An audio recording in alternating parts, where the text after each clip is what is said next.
दोस्तों, अश्विन ने चीते की तरह छलांग लगा कर लिया ऐसा जानलेवा कैच जिसे देखकर रोहित कोहली से लेकर गौतम गंभीर की भी आंखें फटी की फटी रह गईं। तो आखिर कैसे बीच मैदान में ही अश्विन बन गए सुपरमैन? कैसे बाउंड्री की तरफ जा रही गेंद को अश्विन ने हवा में 5 फीट ऊंची छलांग लगाते हुए पकड़कर फील्डिंग के सभी रिकॉर्ड तोड़ दिए।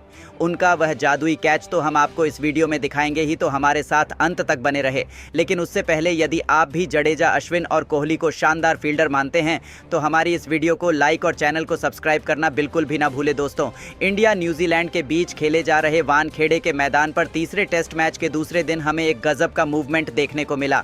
दरअसल पहली पारी में 235 रनों पर ऑल आउट होने वाली न्यूजीलैंड के जवाब में टीम इंडिया ने 263 रन बनाकर 28 रनों की लीड ली थी। जवाब में जब न्यूजीलैंड बैटिंग करने उतरी तब उनके 3 बल्लेबाज बहुत जल्दी पवेलियन लौट गए थे। ऐसे में मैदान में डेरी मिशेल और बिल यंग लाजवाब बैटिंग कर रहे थे। भारतीय टीम को चौथे विकेट की लंबे समय से तलाश थी। तभी रोहित ने 28वां ओवर फेंकने के लिए गेंद रविंद्र जडेजा के हाथों में थमाया और फिर मैदान में जो हुआ उसे कोई कभी नहीं भुला पाएगा। जी हां दोस्तों, आपको बता दें, मैदान पर बिल यंग और डेरिल मिचेल अर्धशतकीय साझेदारी बनाकर खेल रहे थे, लेकिन जडेजा ने ओवर की अंतिम गेंद पर अपने जाल में डेरिल मिचेल को फंसा लिया। मिचेल ने लंबा छक्का लगाने की कोशिश की, लेकिन बाउंड्री पर वह अश्विन को कैच दे बैठे। अश्विन का वह कैच कोई मामूली कैच नहीं था। उन्होंने चीते की तरह छलांग लगाकर ऐसा कैच लपका जिसे देखकर हर किसी के होश उड़ गए। रोहित कोहली को कुछ समझ नहीं आया। वही ड्रेसिंग रूम में बैठे गंभीर की भी आंखें फटी की फटी रह गई। और हो भी क्यों ना, अश्विन का यह लाजवाब कैच मैच को पलट दिया। हालांकि जब गेंद हवा में थी तब पहली नज़र में तो लगा था कि वह कैच छूट जाएगा। अश्विन के बस की बात नहीं है कि उसे पकड़ पाए, लेकिन सलाम है रविचंद्रन अश्विन को, जिन्होंने अपनी जान की परवाह न करते हुए उस गेंद को पकड़ने में जान की बाजी लगा दी और फील्डिंग का ऐसा रिकॉर्ड सेट किया है जो शायद जडेजा और कोहली भी नहीं कर पाएंगे। तभी तो उनकी यह लाजवाब फील्डिंग देखकर, यह कैच देखकर पूरी दुनिया अभी भी हैरान है और उनकी खूब तारीफ हो रही है। लेकिन दोस्तों, जाने से पहले अब आप अश्विन के इस शानदार कैच को 10 में से कितने नंबर देना चाहेंगे? अपनी कीमती राय नीचे कमेंट करके ज़रूर बताइए। और ऐसी ही शानदार खबरें सबसे पहले जानने के लिए हमारे इस वीडियो को लाइक और चैनल को सब्सक्राइब करना बिल्कुल भी ना भूलें। धन्यवाद। का किया ऐसा इस्तेमाल देख न्यूजीलैंड क्या खुद दोनों एम्पायर भी ऋषभ पंत से माफी मांगने को मजबूर हो गए। तो आखिर कैसे बीच मैदान में ऋषभ पंत बन गए धोनी? कैसे अपनी चालाकी से उन्होंने जीता पूरे क्रिकेट जगत का दिल? बदल कर रख दिया एम्पायर का फैसला। उन शानदार मोमेंट का पूरा वीडियो तो हम आपको दिखाएंगे ही, जिसे देखकर आपको भी धोनी की याद आ जाए। लेकिन उससे पहले यदि आप भी ऋषभ पंत और धोनी के फैन हैं तो हमारी इस वीडियो को दिल से एक लाइक जरूर कीजिएगा और चैनल को सब्सक्राइब करना बिल्कुल भी ना भूलें। दोस्तों, ऋषभ पंत को धोनी का मिनी वर्जन कहा जाता है। ये बात तो सभी जानते हैं। केवल उन्हें नाम मिला नहीं है, बल्कि ऋषभ पंत ने इस नाम के मुताबिक कई बार करिश्मा भी किया है। जैसा एक शानदार मोमेंट हमें इंडिया न्यूजीलैंड टेस्ट मैच के चौथे दिन सुबह सुबह देखने को मिला, जब एम्पायर ने भी ऋषभ पंत को आउट दे दिया था। तब ऋषभ पंत ने चालाकी दिखाते हुए अपने गुरु की तरह कुछ ऐसा करिश्मा कर दिखाया, देखकर तो सबकी आंखें फटी की फटी रह गईं। जी हां दोस्तों, दरअसल सरफराज के साथ मिलकर ऋषभ पंत सुबह सुबह विस्फोट बैटिंग कर रहे थे। उन्होंने अपनी तूफानी बल्लेबाजी से मैदान में तहलका मचा दिया। टीम इंडिया को 300 रनों के पार पहुंचाया तो 66वां ओवर लेकर आए। एजाज पटेल की पहली और तीसरी गेंद पर उन्होंने तूफानी छक्का लगा दिया था, लेकिन चौथी गेंद पर एक बार फिर बड़ा शॉट खेलने के चक्कर में ऋषभ पंत पूरी तरीके से चकमा खा जाते हैं और गेंद सीधा जाकर उनके पैड पर लगती है। गेंदबाज और न्यूजीलैंड के विकेट के लिए जोरदार अपील की और एम्पायर की भी उंगली खड़ी हो गई। पूरा स्टेडियम मायूस हो गया था, लेकिन दोस्तों, बिना एक सेकंड भी समय बर्बाद किए सीधा ऋषभ पंत ने रिव्यू का इस्तेमाल कर लिया। उन्हें खुद पर भरोसा था बहुत कि वो नॉट आउट है। और दोस्तों, जब यह फैसला थर्ड एम्पायर के पास पहुंचा तभी स्टेडियम के बड़ी स्क्रीन पर दिखाया गया कि गेंद की पिचिंग तो आउटसाइड ऑफ हो रही है और ऋषभ पंत को आउट देने का तो सवाल ही पैदा नहीं होता।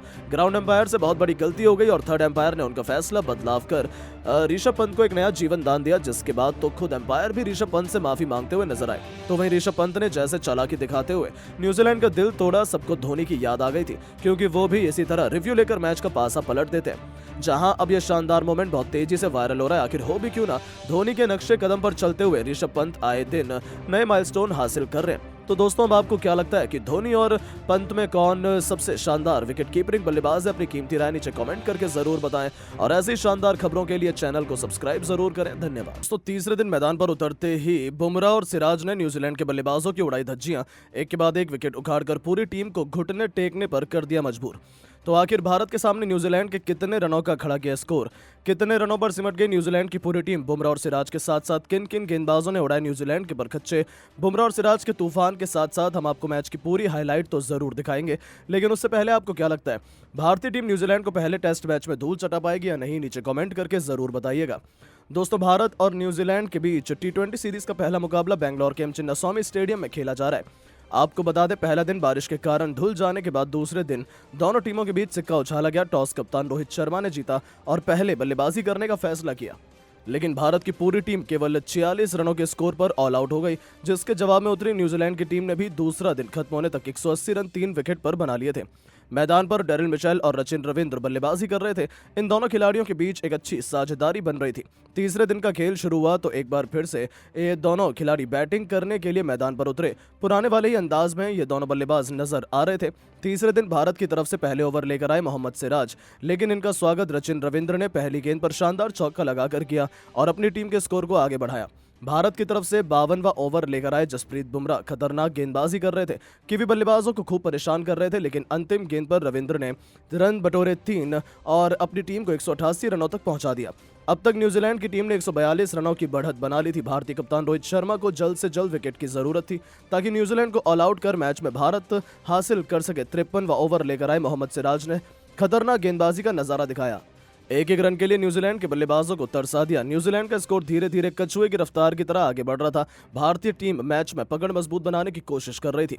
भारत की तरफ से 54वां ओवर लेकर आए जसप्रीत बुमराह आते ही अपनी गेंद से आग उगलना शुरू कर दिया। लगातार उन्हें विकेट की तलाश थी, लेकिन दोनों बल्लेबाज समझ के साथ मैदान में बल्लेबाजी कर रहे थे। विकेट खोने का नाम नहीं ले रहे थे, लेकिन जसप्रीत बुमराह ने इस ओवर में एक भी रन नहीं दिए और मिडन फेंक दिया। भारतीय टीम की तरफ से तीसरे दिन खतरनाक गेंदबाजी देखने को मिल रही थी, लेकिन विकेट हाथ नहीं लग पा रहा था। कप्तान रोहित शर्मा को लगातार विकेट की तलाश थी, इसीलिए तेज गेंदबाजों से ओवर निकलवा रहे थे। उन्हें बखूबी पता था कि शुरुआत में तेज गेंदबाजों को इस मैदान पर विकेट जरूर मिलता है, लेकिन न्यूजीलैंड के बल्लेबाज धीरे धीरे स्कोर को आगे बढ़ा रहे थे। लेकिन तभी भारत की तरफ से 55वां ओवर लेकर आए मोहम्मद सिराज खतरनाक गेंदबाजी कर रहे थे। बार बार डेरिल मिचेल अपना विकेट खोने से बच रहे थे, लेकिन सिराज ने जाते जाते अपने ओवर की अंतिम गेंद पर मिचेल को पवेलियन का रास्ता जायसवाल के हाथों कैच पकड़वा कर दिखा दिया और इसी के साथ टीम इंडिया को तीसरे दिन की पहली सफलता मिल गई। 193 रनों के स्कोर पर न्यूजीलैंड के 4 बल्लेबाज पवेलियन जा चुके थे, लेकिन अभी भी मैदान पर रचिन रविंद्र टिके हुए थे। उनके साथ देने के लिए अब टॉम ब्लेंडल आ चुके थे। इन दोनों खिलाड़ियों के कंधों पर टीम की पूरी जिम्मेदारी आ चुकी थी। वहीं दूसरे छोर से जसप्रीत बुमराह भी लगातार विकेट की तलाश में थे, लेकिन रचिन रविंद्र और टॉम ब्लेंडम भी अपनी टीम के लिए तेजी से रन बटोर रहे थे। दोनों जमकर कुटाई कर रहे थे। इन दोनों खिलाड़ियों के बीच भी एक अच्छी साझेदारी पनपती हुई नजर आ रही थी। देखते देखते न्यूजीलैंड का स्कोर भी 200 रनों के पार पहुंच गया। भारत की तरफ से 58वां ओवर लेकर आए जसप्रीत बुमराह और आते ही उन्होंने इस ओवर की चौथी गेंद पर टॉम ब्लेंडेल को पवेलियन का रास्ता दिखाकर भारतीय टीम को 5वीं सफलता 204 रनों के स्कोर पर दिला दी। ब्लेंडल अपनी टीम के लिए केवल 5 रन बनाकर पवेलियन लौट गए। भारतीय टीम मैच में धीरे धीरे पकड़ मजबूत करती हुई नजर आ रही थी। एक तरफ से रचिन रविंद्र मैदान पर टिके हुए थे, उनका साथ देने के लिए अब नए बल्लेबाज ग्लेन फिलिप्स आ चुके थे।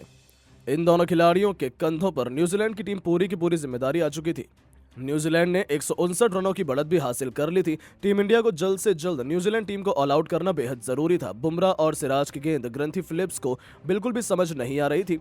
60 ओवर में न्यूजीलैंड की टीम ने 215 रन बना लिए थे और 169 रनों की लीड भी हासिल कर ली थी, जिसे देखकर तो यही लग रहा था कि न्यूजीलैंड की टीम आज के ही दिन ऑल आउट हो जाएगी, लेकिन भारत के सामने 200 रनों तक की लीड दे सकती है। लेकिन दोस्तों, अब आपको क्या लगता है भारतीय टीम पहले टेस्ट मैच में न्यूजीलैंड को धूल चटा पाएगी या नहीं? नीचे कमेंट बॉक्स में जरूर बताएं और ऐसी नई नई खबरों के लिए चैनल को सब्सक्राइब जरूर करें। धन्यवाद। दोस्तों, पहले टेस्ट मैच में भारतीय टीम का खराब प्रदर्शन देखकर पूरा क्रिकेट जगत की आंखें फटी की फटी रह गईं। 34 रनों के ही स्कोर पर टीम के 7 बल्लेबाज पवेलियन लौट गए। भारतीय टीम की घटिया बैटिंग देखकर दुनिया भर के दिग्गज भी हैरत में आ गए और फिर रोहित कोहली के साथ साथ राहुल को निशाना बनाते हुए ऐसा बयान दिया जिसे सुनकर आपके भी होश उड़ जाएंगे। तो आखिरकार किन किन दिग्गजों ने क्या कुछ भारतीय टीम की खराब बल्लेबाजी पर दिया बयान, वो तो हम आपको ज़रूर दिखाएंगे, लेकिन उससे पहले आपको क्या लगता है भारतीय टीम न्यूजीलैंड के खिलाफ पहला टेस्ट मैच जीत पाएगी या नहीं? अपनी राय हमें कमेंट करके ज़रूर बताइएगा। दोस्तों, भारत और न्यूजीलैंड के बीच पहला टेस्ट मैच आखिरकार दूसरे दिन शुरू हुआ, क्योंकि पहले दिन मूसलाधार बारिश ने आकर मैच को प्रारंभ नहीं होने दिया। लेकिन दूसरे दिन जब दोनों टीमों में आमने सामने टक्कर हुई तो कप्तान रोहित शर्मा ने टॉस जीतकर पहले बल्लेबाजी करने का फैसला किया और न्यूजीलैंड को बल्लेबाजी करने के लिए आमंत्रित किया। लेकिन रोहित शर्मा के लिए यह फैसला बेहद ही खतरनाक साबित हुआ, क्योंकि केवल 10 रनों के ही स्कोर पर 3 बल्लेबाज पवेलियन लौट गए। यहां तक कि रोहित शर्मा केवल 2 रन बना सके और वहीं विराट कोहली और सरफराज खान खाता तक नहीं खोल पाए। कुछ देर तक जायसवाल और ऋषभ पंत ने टीम की पारी को संभाला, लेकिन 13 रन बनाकर जायसवाल भी पवेलियन लौट गए। न्यूजीलैंड की खतरनाक गेंदबाजी लाइनअप के आगे भारत के बड़े बड़े बल्लेबाज घुटने टेक रहे थे। जायसवाल के विकेट के बाद केएल राहुल और जडेजा के साथ साथ अश्विन बिना खाता खोले पवेलियन लौट गए। यानी टीम इंडिया के 5 बल्लेबाज 1 रन भी नहीं बना सके। 34 रनों के स्कोर पर भारतीय टीम ने अपने 7 बल्लेबाज खो दिए। विकेट गिरने का सिलसिला यहां रुका नहीं, भारतीय टीम पूरी तरह से ऑल आउट हो गई। भारतीय टीम का ये प्रदर्शन देखकर हर कोई निराश हो गया।